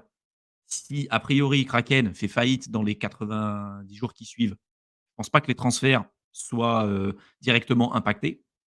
Après à voir, d'un point de vue d'un avocat. Mais les transferts que tu as fait il y a 2 ans, tu vois, je vois pas comment ils peuvent faire pour aller récupérer. Tu imagines si depuis 2014, Kraken attaque les personnes depuis 2014, c'est impossible. En fait, ils vont aller chercher en fait ceux pour qui c'est facilement récupérable et en fait ceux qui avaient déjà déposé de la thune chez eux. Parce qu'ils ont pris des risques Mmh. avec ton capital pour le faire fructifier, mais en fait pour toi. Et ce qui n'est pas le cas quand tu fais des transferts, en fait.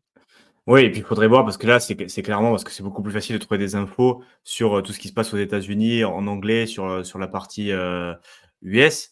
Je ne sais pas si c'est exactement comme ça en France non plus, parce qu'il y a peut-être des lois différentes. Mmh. Là, on parle du code, c'est section 547 du code des faillites d'entreprise US, mais c'est quand même voilà, c'est révélateur de la C'est mentalité applicable en France, c'est ouais. des acteurs du système. Et on n'a pas fait la recherche, pour être totalement franc aussi, sur les conditions générales des plateformes françaises, AMF, les lois de faillite en France, mais il doit bien y avoir des choses un peu dans le genre aussi, tu vois. Alors, je ne sais pas Non, si c'est clair. c'est si c'est du même niveau, du même acabit, ce genre de choses, mais au final, je pense que c'est intéressant de découvrir ce monde-là des faillites d'entreprise qui peuvent impacter aussi les entreprises crypto. Est-ce que ça pourrait impliquer? Donc là, je pense qu'on est quand même sur un cas extrême de Celsius, parce que pour le coup, les conditions d'utilisation étaient très claires. Et ils avaient le code, enfin, c'est aux États-Unis, pour le coup, je pense que les actions qu'ils sont en train de mener, euh, c'est très clair. Voilà, malheureusement pour les utilisateurs, c'est les gars ce qu'ils sont en train de faire, même si c'est dégueulasse. Mais c'est révélateur quand même de la mentalité des acteurs du système. Parce que d'accord, c'est peut-être applicable qu'aux US, ce genre de truc, mais Celsius et Machinsky, enfin, ils ont c'était disponible de partout dans le monde. Donc voilà, tu fais confiance à ce type de personnes-là. D'une part, quelque part, tu donnes. Alors certes, tu es peut-être un peu plus protégé, ce qui reste à confirmer, je ne sais pas. Mais en général, on est un peu plus protégé au niveau des lois, peut-être les consommateurs français que les consommateurs US. Ce qui n'empêche que l'argent, c'est du vote. Donc si tu dis je mets mon argent chez eux, c'est je cautionne ce genre de pratique, je cautionne ce genre d'individu. Et la plupart, on s'est rendu compte avec les faillites. Et ce qui est intéressant de voir, c'est pas juste Celsius, mais c'est toutes les autres qui étaient impliquées dans l'année noire 2022, ont ce genre de pratique. Et s'ils peuvent venir vous chercher d'une manière ou d'une autre, ils le feront. Donc c'est-à-dire Ah qu'il y oui. a ça aussi. Alors peut-être on est un peu plus protégé, mais si il y a possibilité de bloquer des fonds, de récupérer allez, quelques pourcents, un petit peu, ils le feront. Ils le feront parce que c'est des pourritures, ils en ont rien à foutre. Ils ont déjà des casseroles comme ça, c'est pas un procès de plus pour aller vous faire chier 2 ans, 3 ans après qui va les faire rougir, hein, les mecs. Ah ouais, Ils ils sont s'en déjà, foutent. ils sont déjà passés au tribunal du net, sur le bûcher et tout. Les mecs, ils ont rien à perdre, hein, bien au contraire. Donc, c'est ce genre de personnes-là, avec ce genre de pratique-là, et s'ils peuvent venir vous chercher d'une manière ou d'une autre, ils le feront. Donc voilà, c'est juste, il faut le savoir pour est-ce qu'on décide d'y aller pour ces 2-3% en plus ou est-ce qu'on décide de faire autrement, quoi. Je pense que là, si vous continuez de les utiliser, bon, Mmh. allez peut-être voir une psy quand même, parce que là, il y a un problème, hein. Ouais, bah, après, il faudra Heu, voir pour la France et tout, et certes, encore ça se passe, mais c'est juste ne serait-ce que la mentalité, tu vois? Genre te dire, «Est-ce que j'ai envie de confier? Est-ce que j'ai envie de partir avec des gens comme ça? Ou est-ce que je me fais un peu plus confiance à moi?» Parce qu'on avait ouais. déjà parlé en plus en 2022, Mais ouais, mais de oui. CSUS, de tout ça, et au final, c'est la seule manière de savoir, tout ce qui s'est passé, c'est en post-mortem. Et FTX, je sais pas si vous vous rappelez, mais ça avait été juteux, hein. Tu les villas aux Bahamas, les bateaux, enfin Ils avaient tout pas ce de qu'ils ont fait, comptable! mais Ils avaient pas de comptable! Mec, ils avaient une adresse comptable dans le métaverse. le cabinet d'avocats, ouais, ouais, non, mais c'est ça, Mec! mais non, mais Genre, tu dis: «Mais les mecs, ils gèrent des milliards par année, ils ont même pas de c'est comptable!» le second plus grand exchange au monde, ils ont pas de comptable. La Et Caroline, ça, elle gérait des risques, c'était la senior risk management. Elle faisait des stratégies, sur papier. Genre, elle prenait ces trucs, elle montrait certains supports et des notes qu'elle prenait en disant: «Alors là, on s'est fait liquider, plusieurs milliards, mais on va se récupérer et tout». Il y a des infos comme ça qui ont fuité. La meuf, quand elle protégeait les actifs et les fonds, c'était en mode, elle avait rien, en fait. Elle avait que dalle, oui, c'était que du bluff. mais elle dit ça en interview: «Moi, je trade stop loss avec les fonds Sans utilisateurs». stop loss, ouais, c'est ça. Elle Ouais, tradait ouais, des milliards sans stop loss. Et à un moment donné, quand ils ont commencé à dire: il y a des merdes. Il est où le pognon? Attends, truc de fou aussi. Attends, sur FTX, je me suis dit, c'est de la fake news, c'est pas possible. Mais en fait, ils peuvent faire ce qu'ils veulent. Donc, tu arrives, tu te connectes sur la plateforme. Tu as déposé 10 bitcoins. Tu dis, OK, j'ai 10 bitcoins sur la plateforme. Tu te connectes, tu les vois. Les gens se disent, ah, j'ai mes 10 bitcoins. Et non, c'est un affichage. C'était une blague. En fait, ils mettent tes 10 bitcoins affichés. Et en fait, les 10 bitcoins, ils y sont pas. C'est-à-dire que dans la caisse, tu n'as pas de vision. Tu vois juste un écran avec une information sur ton écran. Mais les 10 bitcoins, ils les ont utilisés pour acheter de l'immobilier aux Bahamas, à faire des trucs un peu de partout, faire du trading et ce que vous voulez. Mais en fait, vous, il n'y avait plus rien derrière. C'était que du vent. C'était que du vent. Et il y a des grosses personnalités comme Kevin O'Leary, comme plein d'autres mecs en fait qui en ont parlé énormément parce que toujours pareil en fait quand ça devient mainstream, quand tout le monde commence à en parler, ces mecs-là ont été payés des millions pour faire la promotion de ce genre de truc. Au final, tu te rends compte que ça a été le plus gros scam, l'un des plus gros scams dans la crypto. Et à chaque fois, c'est le cas. Regardez les grosses headlines qu'on retrouve en crypto. Putain, mais à chaque fois, c'est ça. À chaque fois, c'est ça. Je me dis à un moment donné, quand est-ce que les gens vont apprendre? Quand est-ce que les gens vont apprendre? Et malheureusement, ben, c'est un peu comme dans la finance traditionnelle.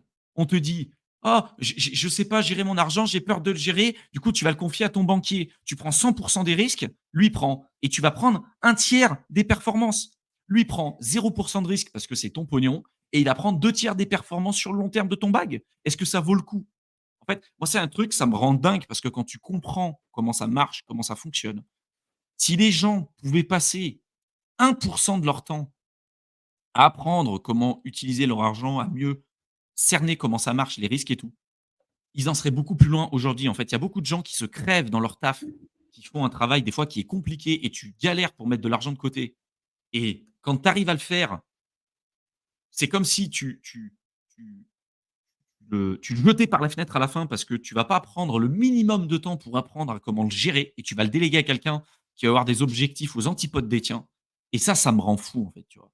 Je me dis, c'est le manque d'éducation financière, le manque de connaissances de base et des fois même auprès de personnes qui sont clairement pas cons, tu vois?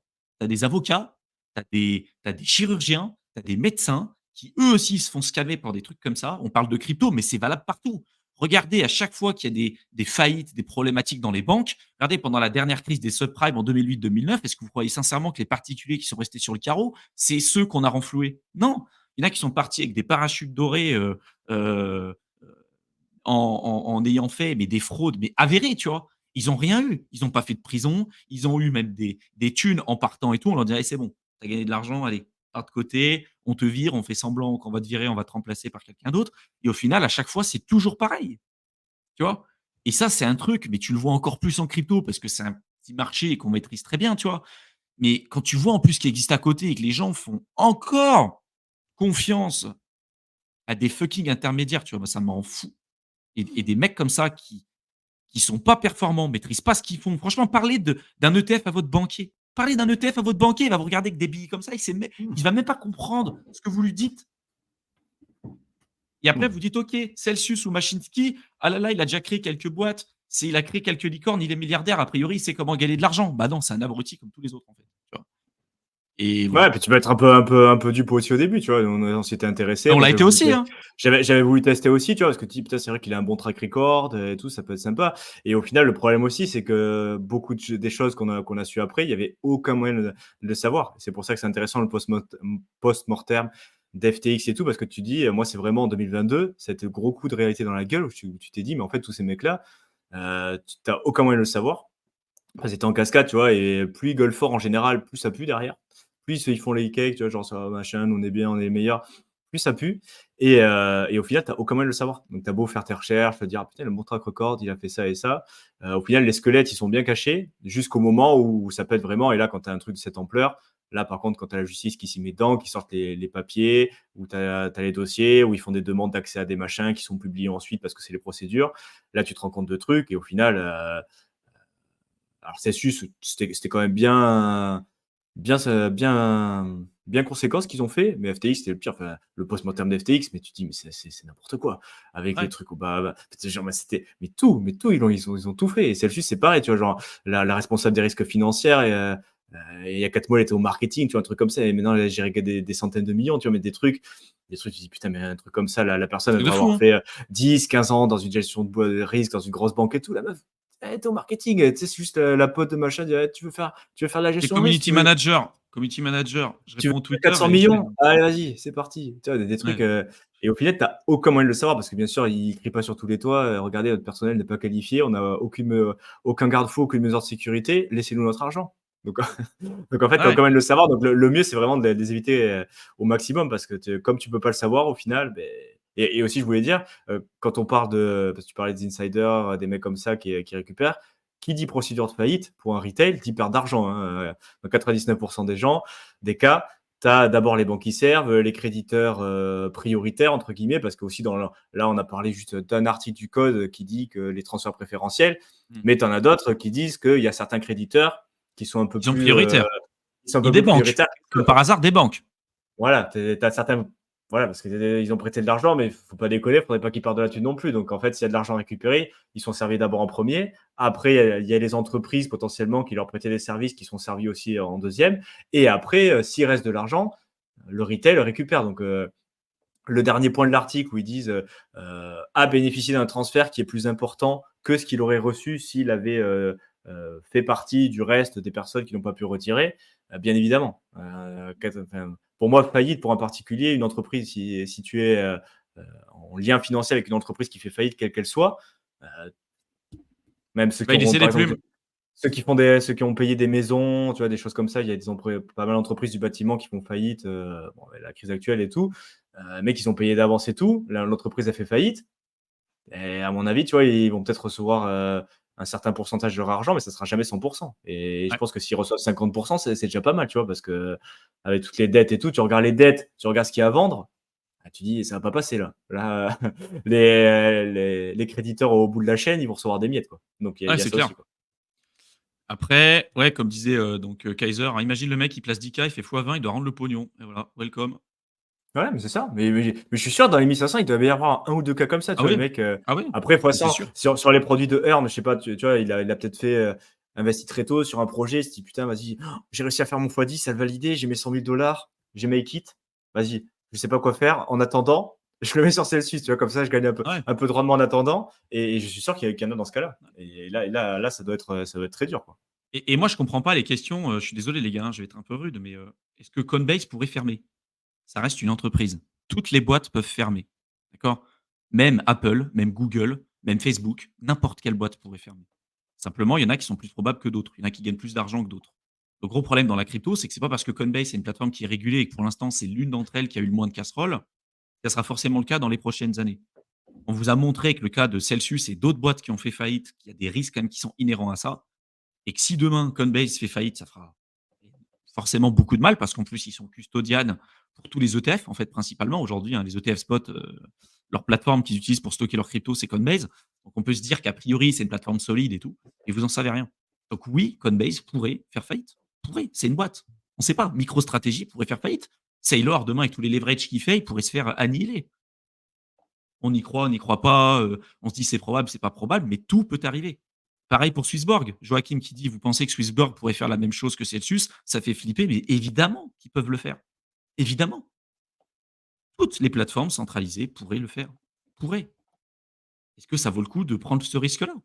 Ou est-ce que c'est un moment où vous vous dites pas: «OK, ça je le savais pas, j'ai le droit à l'erreur et maintenant je me forme et je mets des choses en place pour éviter de me retrouver là-dedans». Franchement, il y en a qui vont dire: «Ouais, tu es toujours en train de parler de ta formation». Mais si on vous dit ça aussi, c'est parce que regardez ce qui se passe. Si les gens étaient autonomes dans leur investissement, si les gens étaient capables d'avoir, des compétences justement pour gérer leur argent et n'avaient pas peur d'investir durablement en crypto, il ne se passerait pas ce genre de choses. Il n'y aurait pas autant de personnes qui utiliseraient ces plateformes centralisées. Malheureusement, aujourd'hui, c'est notre petite pierre à l'édifice qu'on fait avec Mickaël, c'est notre combat et de faire en sorte que vous puissiez faire en sorte de les éviter et que vous deveniez autonome. Voilà, c'est notre combat et on continuera de le faire.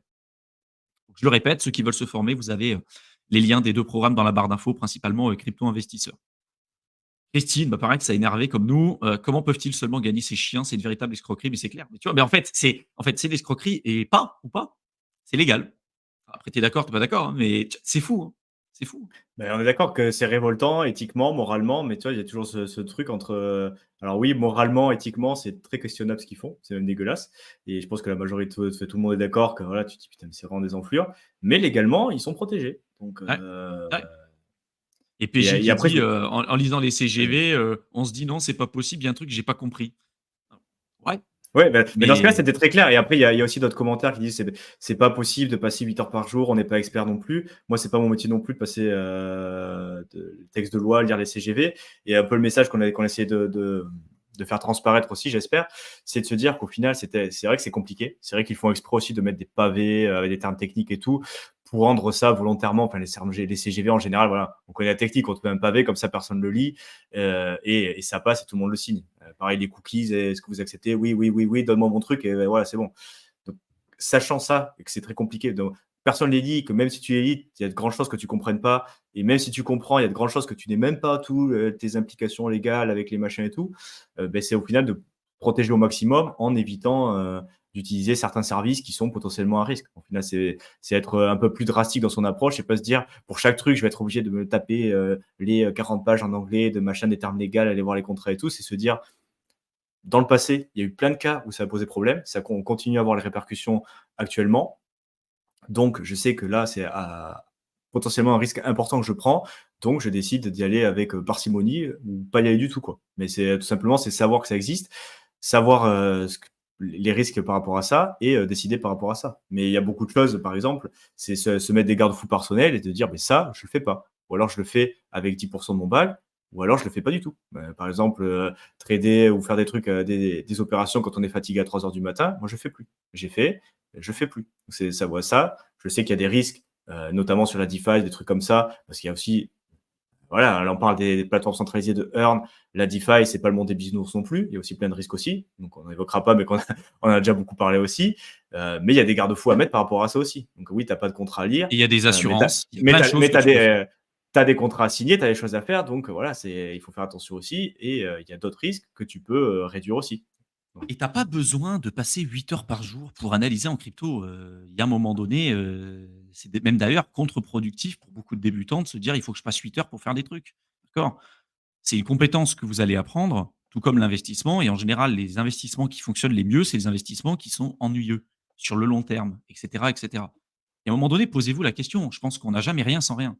Si aujourd'hui vous vous dites, comme avec votre banquier, je vous voulez pas vous former à l'investissement, vous avez l'impression que c'est compliqué ou c'est difficile. Moi, je peux vous assurer, si vous me suivez sur Éternel étudiant, vous avez le lien pareil dans la barre d'infos sur mon autre chaîne, je vous démontre avec des chiffres, avec des éléments concrets, pragmatiques, que c'est pas si compliqué que ça, pas c'est pas si compliqué que ça en fait pour investir et pour gagner de l'argent. Et que même en ayant fait des approches simples, en y passant 10 minutes par mois, vous pouvez faire bien plus que 95 des professionnels aujourd'hui dans la finance et tout ce qui existe. Vous dites: «Ce mec, c'est un menteur», je vous donne des chiffres à l'appui, d'accord? C'est pas des trucs que je sors de mon chapeau, c'est des données académiques, c'est des documents officiels, d'accord? C'est des données scientifiques, c'est pas des choses que je sors de mon chapeau et ça marche. Et posez-vous la question aujourd'hui, l'argent, c'est un point qui est quand même central, même si beaucoup de gens disent: «J'ai pas besoin d'argent pour être heureux». Tu payes pas tes factures avec tes bisous, tu as quand même besoin de ça pour protéger ta famille, atteindre ton indépendance, ta liberté financière et donc il faut être capable de reprendre en main son propre argent. D'accord? Si vous faites confiance à quelqu'un en face de vous, vous savez pas l'intérêt qu'il peut avoir et en général, ça se finit mal. Vous donnez votre argent à votre banquier, vous allez perdre du pognon. Vous, prêtez votre argent à une plateforme centralisée, vous allez perdre de l'argent. Donc en fait, le coût de ne pas vouloir se former ou de ne pas vouloir passer un minimum de temps à maîtriser en fait les bases, vous allez le payer, mais cash et vous allez le payer très, très cher avec le coût d'opportunité et de l'argent que vous ne pourrez pas investir dans des moments intéressants. Également, la possibilité qu'on vous retire votre capital à un moment donné où vous en avez besoin parce que vous vous rendez compte que c'est finalement pas votre argent. Les plateformes qui font faillite, les collusions qu'il y a et les mauvaises versations qu'il y a de partout et la corruption qui existe dans ce marché, mais dans la finance tradie, hein. C'est ce que dit Univers, hein. Univers, il dit le système financier, c'est une escroquerie. Lorsqu'on maîtrise les règles des droits et des textes juridiques, c'est carte blanche pour pouvoir voler et arnaquer sans souci. Mais clairement, clairement, les plus grosses arnaques, je vous rappelle quand même que Madoff, c'était le président du Nasdaq. Hein. D'accord, hein. Président du Nasdaq. Hein. Le mec, il a créé le plus gros Ponzi de toute l'histoire. Super. Bravo. Voilà. Et on parle de finance tradie. Hein. C'est pour ça que on insiste sur ce truc-là et on insiste sur le fait qu'il faut que vous arriviez à devenir autonome et que vous n'avez pas besoin. On a créé un système avec Mickaël, que ce soit dans le programme d'accompagnement ou dans le programme crypto investisseur, un système qui vous permet rapidement, ça demande du travail, mais qui vous permet rapidement de devenir autonome. Voilà. Et ça, une fois que vous avez cette compétence, vous pouvez plus jamais revenir en arrière. Et ça vaut le coup. Je peux vous assurer que des opportunités, il y en aura tout le temps en crypto. Et si vous prenez le temps de vous former correctement, de faire les choses correctement, et que ce soit avec nous ou ailleurs, peu importe en fait, hein. On vous parle de ce qu'on fait parce qu'on est convaincu que ça aidera énormément de gens. Mais prenez le temps de le faire. Prenez un minimum de temps pour pouvoir le faire et développer des réelles compétences. Regardez un contenu sur YouTube et rien faire à côté. Ou regardez des mecs qui font de la pauvre analyse technique de trading en disant ah demain ça peut augmenter ou ça peut baisser. C'est pas des compétences là, d'accord? Ça c'est de l'astrologie, ça marche pas. Voilà, vous faites un truc, vous voyez sur le ciel, ah ah c'est bon, il y a un triangle de compression, ça va augmenter. Voilà. En général, ça se finit très très mal. Et c'est pas comme ça que vous allez réussir. En fait, on est franc avec vous. Pas comme ça que vous allez réussir à gagner en crypto. Il y a très peu de chances que vous réussissiez à faire ça.